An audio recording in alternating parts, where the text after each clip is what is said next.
Será que você é cristão mesmo? Olá, eu sou o Victor Fontana, esse aqui é o meu canal, ele pode ser um pouco seu também. Para isso você já sabe, né? Se inscreva nesse canal, deixa o seu like, o seu comentário para que eu saiba o que você pensa e também para ajudar esse vídeo aqui a ranquear bem no YouTube. Brincadeiras à parte, eu quero dizer o seguinte logo de saída, tem muita gente que me procura com essa dúvida ardendo no coração: será que eu realmente sou salvo? Ou será que eu realmente sou cristão?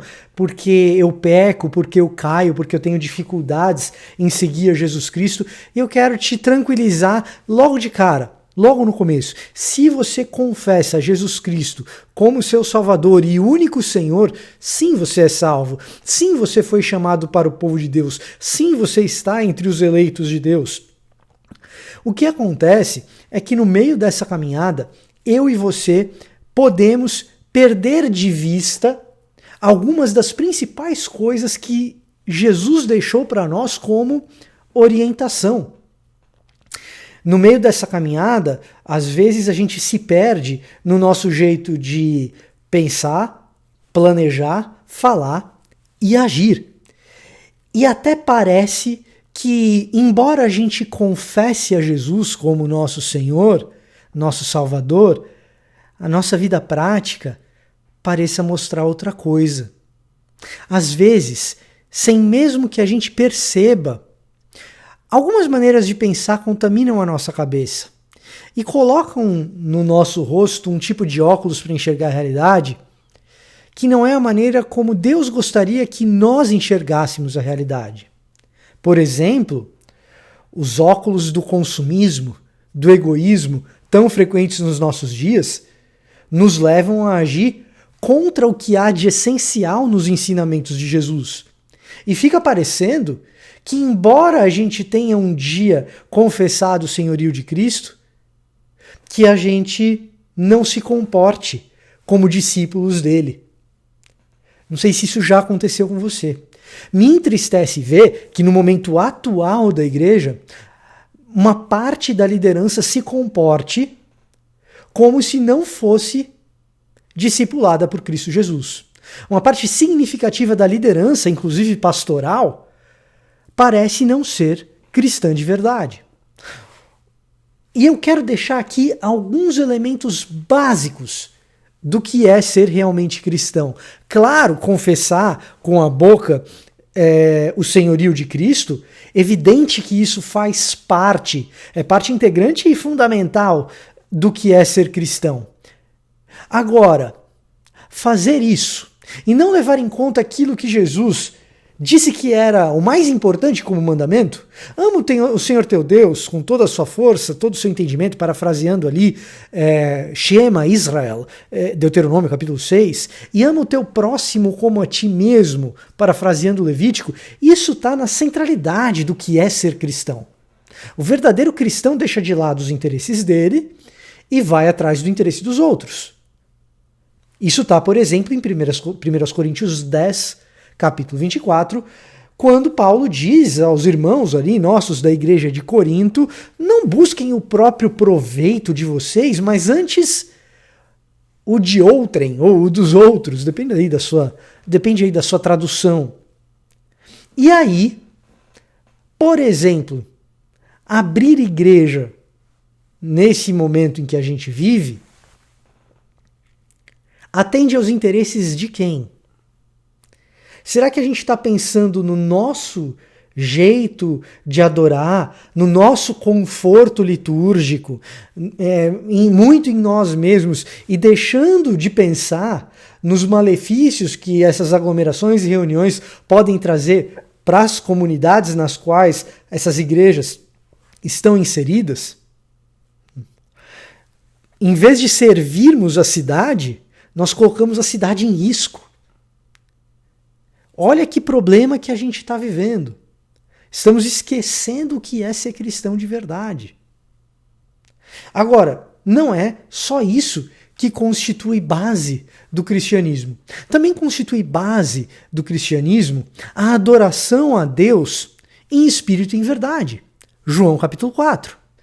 Quando Jesus, no Evangelho de João, encontra a mulher samaritana na fonte de Sicar, Eles têm ali um diálogo longo sobre a água da vida, você deve se lembrar. Agora, uma das grandes perguntas que a mulher samaritana faz é a seguinte: Jesus, a gente deve adorar no monte, como nós, samaritanos, fazemos? O que é correto? Irmos adorar no monte, como nós, samaritanos, fazemos? Ou descer até o templo em Jerusalém, como vocês, judeus, pregam? E Jesus responde, em verdade, aliás, não fala em verdade nessa hora, desculpa. Jesus responde que é chegada a hora e já chegou em que os verdadeiros adoradores adoram em espírito e em verdade. Pouco importa o templo ou o monte. Verdadeiros adoradores adoram em espírito e em verdade.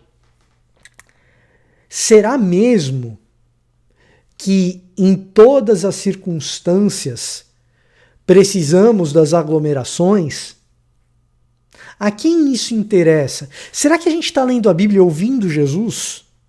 Ou será que a gente está ouvindo outra coisa?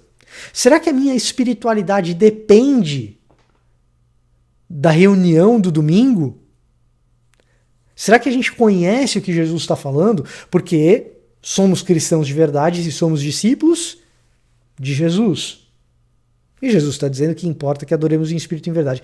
Alguém dirá, mas os primeiros cristãos se reuniram no templo, no pátio do templo, Atos atesta isso, se reuniam nas casas, conforme Paulo ensinou, conforme ele dá testemunho ali no capítulo 16 de Romanos, que parecem haver diversas reuniões em várias casas diferentes, então havia ali reuniões, e Gálatas parece nos informar, Paulo novamente, que as refeições nessas reuniões são de extrema importância congregacional e litúrgica e, portanto, comer junto faz parte, sim, da adoração comunitária. Então, ser discípulo de Jesus implica em se reunir, né? E aí eu vou falar para você que é presbiteriano, para você que é luterano, porque toda essa argumentação fala muito ao teu coração, porque você está dizendo o seguinte, né? Eu estou usando aqui um linguajar mais bíblico, mas dentro de um linguajar mais dogmático de história da igreja, um presbiteriano e um luterano diriam o seguinte: Vitor, você está esquecendo da sacramentalidade da ceia, da comunhão, da Eucaristia, das pessoas juntas celebrando o pão e o cálice. Você está se esquecendo disso. As pessoas precisam se reunir. A comunhão faz parte de ser discípulo de Jesus. Concordo com você. Concordo com você. E é chegado o momento, e já chegou, que adorando em espírito e em verdade e pensando no benefício do nosso próximo, mas mais do que no nosso próprio benefício, você que é pastor presbiteriano, você que é pastor luterano, possa servir a comunhão aos seus membros de maneira criativa, se adaptando ao momento que nós vivemos, para que você não coloque os membros da sua igreja, a quem Deus deu a você para que cuidasse. Esse é o seu chamado, essa é a sua vocação, é cuidar de pessoas. Então, pensar em maneiras de fazer isso, adaptações, para que não coloquemos em risco as pessoas que Deus comissionou para que cuidássemos. Veja como isso é importante. E a igreja no primeiro século abundou em capacidade de adaptação, em manobrabilidade, em maleabilidade nesses assuntos. Quando o culto público ficou impossível por causa da perseguição, a igreja foi para as catacumbas. E, aliás, não só no primeiro século, através dos séculos, né, abundou em maleabilidade. Você que é luterano sabe que missionários luteranos existem ao redor do mundo, a igreja luterana é uma igreja missionária, e um missionário em envio, muitas vezes no começo do seu envio, no começo do projeto de uma plantação de igreja, ele não tem a possibilidade de celebrar a Eucaristia com a sua igreja que o enviou. Entretanto, celebramos a comunhão e a presença de Cristo, eu como presbiteriano aqui, você como luterano, ainda assim juntamente a esse missionário por quem oramos.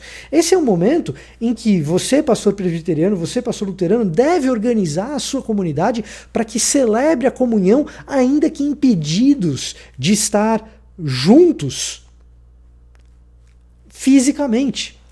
Aliás, existe inclusive prerrogativa bíblica para presença entre irmãos, ainda que a presença física esteja impedida. 1 Coríntios capítulo 5, quando Paulo diz aos irmãos, ainda que ausente de vocês, presente em espírito, sentencio. 1 Coríntios 5, Paulo fala exatamente isso, por meio de uma carta, não tinha nem internet, hein? Então, nós desfrutamos dessa presença mútua, ainda que sejamos impedidos de nos reunir. Agora, se somos cristãos, acreditamos que aquilo que afirmamos vale em toda e qualquer circunstância. Seja o seu sim, sim, e o seu não, não. Então, o cristão que afirma a autoridade secular constituída por Deus nessa terra, em Romanos 13, respeite as autoridades, não seja rebelde, não provoque rebeliões e revoluções, como Paulo orienta em Romanos 13, se isso vale em uma circunstância, vale em outras. E, portanto, se a autoridade do lugar onde você está dizendo não se reúna, não seja você o revolucionário. Isso é marca de quem é cristão de verdade. Cristão de verdade, ele não pensa em si mesmo primeiro. Ele pensa primeiro no próximo. Pastor cristão de verdade pensa nas suas ovelhas. Quando existe risco de morte envolvido, pensamos mais ainda. Cuidamos dessas ovelhas. E aí eu me deparo com diversos cristãos dizendo: mas eu vou adorar no domingo, eu não vou permitir que se feche igrejas, eu não vou permitir que se feche os templos, eu não vou permitir, eu vou continuar celebrando o culto. E tivemos manifestações das mais variadas nesse sentido. Eu quero te convidar, meu irmão, se você tem pensado nesse sentido, que para quem está falando sobre adoração, essas frases têm muito eu aí. A quem será que a gente está de fato adorando? Eu vou fazer isso, eu não vou deixar aquilo, eu vou adorar no domingo, eu vou pregar, eu não vou fechar, eu. A quem será que estamos dirigindo a nossa adoração?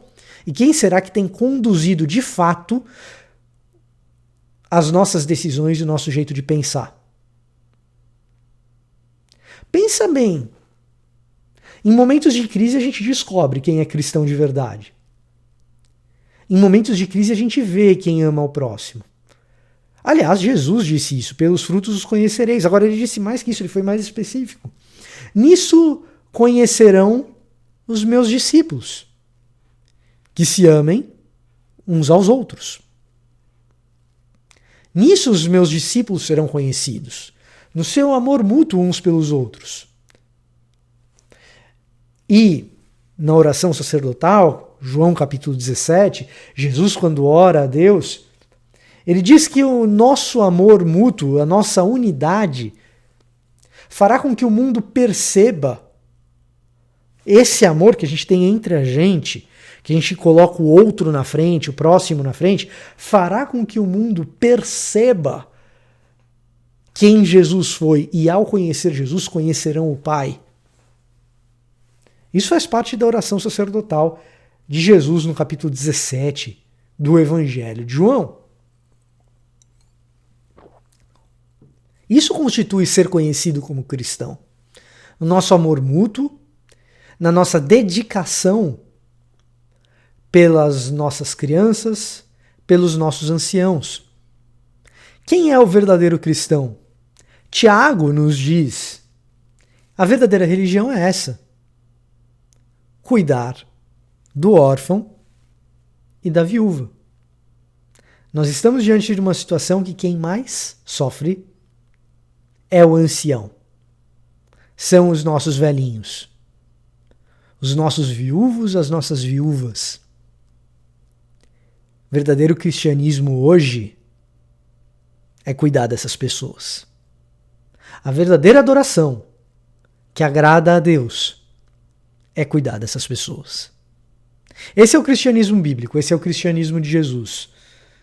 Isso é ser um cristão verdadeiro. Será que todos os nossos pastores são, de fato, cristãos verdadeiros? É nessa nota preocupante que eu encerro esse vídeo. Obrigado por me acompanhar e compartilhe esse vídeo com quem você considera relevante. Se você acha que esse vídeo é importante para as pessoas, esse pode muito bem ser um daqueles alertas do Espírito Santo de Deus.